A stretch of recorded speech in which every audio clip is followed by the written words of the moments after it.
Hello, amazing entrepreneur. It's Tash Corbin here, and welcome to another episode of the Heart-Centered Business Podcast. This is episode number 214, which means you can find all the relevant links and show notes for today's episode over at tashcorbin.com/214.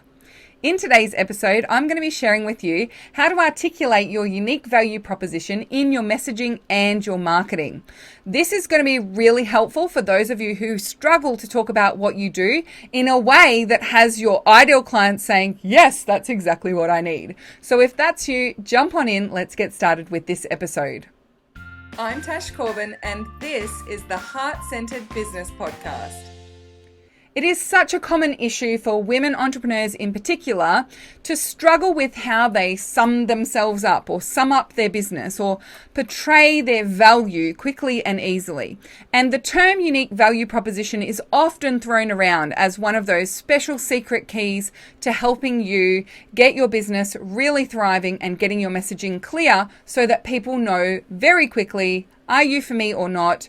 Should I work with you or not? How do I work with you? The thing is that there's not a lot of great advice out there about how you actually do that. How do you start to really articulate your value proposition in a way that's meaningful for your ideal clients? It portrays your value quickly and easily, and it helps you build messaging that you can use in your business on all of your different platforms.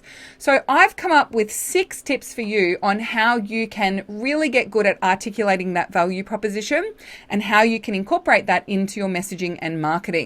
So let's jump straight in with tip number 1, and that is to stop playing the Highlander game. So if you're not familiar with the movie Highlander, it was about one Highlander to rule them all, then what I'm saying with this is that it's very easy to think that your unique value proposition or your messaging in your business should be this one catchy phrase or this one catchy statement or this one tagline or a couple of sentences that you just have to learn off by heart. And if you say them over and over and over again, people will start getting it. But that's actually not really helpful, because if you think about it, there are 2 ways you could craft that phrase.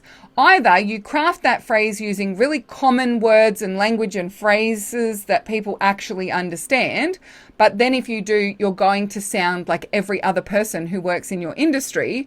Or if you use really unique words, some people make up their own words and make up their own modalities, and they make up all these words that they think have really special meaning, but that may be open to interpretation. But if you use those unique types of words, I call them sparkly words, then often when you say that statement, the first thing people say is, what does that mean? Or, I don't quite get it. I don't understand. Is that me? And that is the last thing you want when people are first finding out about your business. So if you play the Highlander game and just keep looking for that one phrase to rule them all, chances are you'll either create a phrase that makes you sound like everyone else that isn't unique, or create a phrase that's unique but no one understands. So that's why we need to let go of that belief system. Instead, and this is tip number 2, we want to see your messaging as an ecosystem.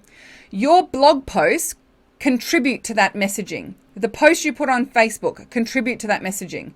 The words on your website, the words on your banners on your Facebook page, all of those words, the posts that you do, it actually is all part of the one ecosystem. So that's why it's really important for you to understand what your unique value proposition is and what your core messaging is, so that when you do post consistently, you know that you're hitting those pieces of your value ecosystem.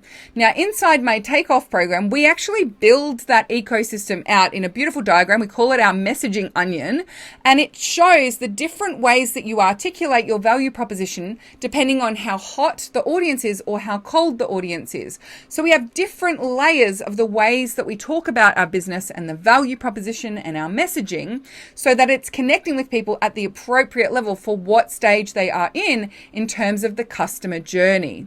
So instead of looking at your messaging as this one thing that you need to just nail, and it's just like this one piece of words and then you just spew those words out over and over again. Instead, view all of the words that you use in your business, as well as your visuals, as part of your messaging ecosystem. And then when you are clear on what it is you want to say in that ecosystem and where it's appropriate to say it for each person, then it makes it so much easier to be able to speak about your business in a way that makes sense to people. So that's tip number 2. Messaging is an ecosystem, not Highlander. Tip number 3 is, if you're struggling to articulate your unique value proposition, if you're struggling to articulate your messaging, then chances are the issue goes back to your niche. So first and foremost, you need to make sure you've absolutely nailed your niche decisions, because they are the things that directly inform your core message and your unique value proposition. Because your value proposition is different to someone who is an entrepreneur, who is time poor, versus your value proposition to someone who's working in a job and is energy poor. They've got plenty of time, but they just don't have any energy to do anything with it. So if you think about the way that you're trying to explain your business, chances are, if you're struggling with it, it's because you're trying to speak to everyone. And we know when you try to speak to everyone, you end up resonating with no one. So first and foremost, before you go about changing up any messaging or worrying about whether your value proposition is sorted, go back to the initial question of what is your niche. And if you cannot answer that effectively and you don't cover a mix of demographics, psychographics, and sensographics in that niche statement, then we need to sort that out first. Number 4 is, once you're clear on your niche, then I want you to write down 10 sure signs that someone who's in your niche needs you specifically. They need your products and services. And be really specific about this. So if they're tired all the time, they might need you, or they might need someone else. If they want to make more sales, well, that might be your job, or it might be something else. They aren't sure signs that they definitely need you. But you know, when you're clear on your niche, that if you're talking to someone and they say, oh my gosh, blah, blah, blah, blah, blah, if I could just, and if that's exactly the thing that you do, you know, oh my gosh, that's exactly what I do. That's a short, you need me, right? So I know that when someone says to me, oh, I'm not making any sales, and I feel like I've tried webinars and I've tried challenges and I've tried Facebook ads and nothing really seems to be getting me that initial momentum in my business, that is a sure sign that they need me, yeah? So I want you to write down 10 sure signs that someone needs you, and they need you specifically. Tip number 5 is to practice and pay attention. So the other thing is that no great messaging was built on theory. No unique value proposition was built on theory. You may have ideas and theories in your head about what your messaging should be and what your unique value proposition is, but you won't know whether it's resonating with people and whether it actually works until you actually start using it and practicing talking about your business through that lens. So practice and pay attention to the way that people respond to you talking about your business. So if you are at a networking event and someone says, what is it that you do? And you explain your business and they go, oh, nice. And then where's the cheese? Then you know that it hasn't necessarily hit the mark for them. By the same token, if you are speaking to someone and you know 100% they are your ideal client and you are talking about your work with them and they keep saying, yeah, but I don't quite understand, and they keep asking questions that indicate to you they're not getting it, then we need to actually review that messaging. And the types of questions that people ask you often give you really juicy insights into what it is that you actually need to be saying. So for me, something that I discovered very early in my business was that I could see the 2 biggest areas where people needed my help was in niching and messaging. And yet, when I talked about niching and messaging on their own in the online business space and in the spaces where my audience were hanging out, a lot of people weren't really getting it. And they would say, yeah, I understand about messaging. I reckon I've got it nailed, but I just don't know how to write an offer. And I would be like, well, that's actually part of your messaging. Right. So people are actually identifying this as crafting offers. So I need to talk about how I help people craft offers. And if I said things about niching, people say, oh yeah, I've got a niche. I'm a kinesiologist, blah, blah, blah, blah, blah. And I'll be like, okay, so some people think their modality is actually a niche when your niche is actually the group of people you focus on when you're marketing. Okay, so I need to understand that I can't say I help online business owners with niching and messaging, because that doesn't actually articulate the unique value proposition of what I do. And it certainly doesn't articulate it in a way that works for my audience, particularly for cold audiences. So that's where I need to be really mindful about how I express my value proposition and my messaging, depending on the audience that I'm speaking to. And then the final tip that I have for you, tip number 6 on learning how to articulate your unique value proposition in your messaging and your marketing, is talk and talk and talk.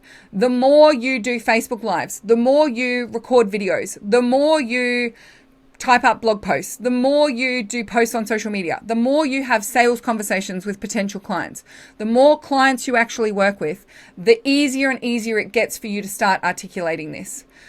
It's really important that we don't create messaging and value proposition statements in our own bubbles based completely on theory. Because whilst we might make assumptions about what people would understand and what they wouldn't understand, or what people want and what people need, honestly, the best way you can actually practice and refine is by refining it with an audience, is by talking about it in as many ways as you can. So if you've been thinking, yeah, I will do blogging, but I'm going to wait until I've got my messaging sorted, you've actually put them the wrong way around. By blogging, you'll sort your messaging. If you've been saying, yes, I'm going to do offers into Facebook groups, but I've got to get my messaging sorted first, you're doing it the wrong way around. Start sharing offers so you can refine your messaging. Now, again, I want to reiterate point number 3 here. You do need to make those niche decisions first. I also love validating your niche through using things like market research, but as soon as you feel like you understand what your niche is and you understand what they want and need, then it's time to start practicing with an audience. It's not time to journal and type and theorize all the way in the background and then unleash all of this messaging all at once on your audience and then not know which bits of it are resonating and which bits aren't, or why it's not working if what happens is that you get crickets. So as much as possible, get out there and talk about it with an audience, because that is going to give you the most valuable feedback you could ever get in relation to your messaging. So with that in mind, I have a very special invite for you today, and that is for you to come over to the Heart-Centered Soul-Driven Entrepreneurs Facebook community, and using the hashtag #PodcastAha, let me know you've been listening to episode number 214, and I'd love to know, first and foremost, any light bulb moments that have happened for you as a result of this podcast episode. But I also want to encourage you to start practicing talking about your message and your unique value proposition. So using that hashtag #PodcastAha, and as long as you let me know it's episode number 214 you've been listening to, I want to invite you to practice talking about your unique value proposition. Here is my unique value proposition for the work that I do in the online business world, because that is a very easy, very effective way for you to start practicing. And you've got a beautiful audience of 33,000 plus women ready to cheer you on and support you in your development of your messaging. Until next time, thank you so much for joining me for this episode of the Heart-Centered Business Podcast. I've been Tash Corbin, and you've been a fabulous listener, and I cannot wait to see you shine. Bye for now. Would you like more tips, tools, and resources to help you grow your heart-centered business? Head to tashcorbin.com today.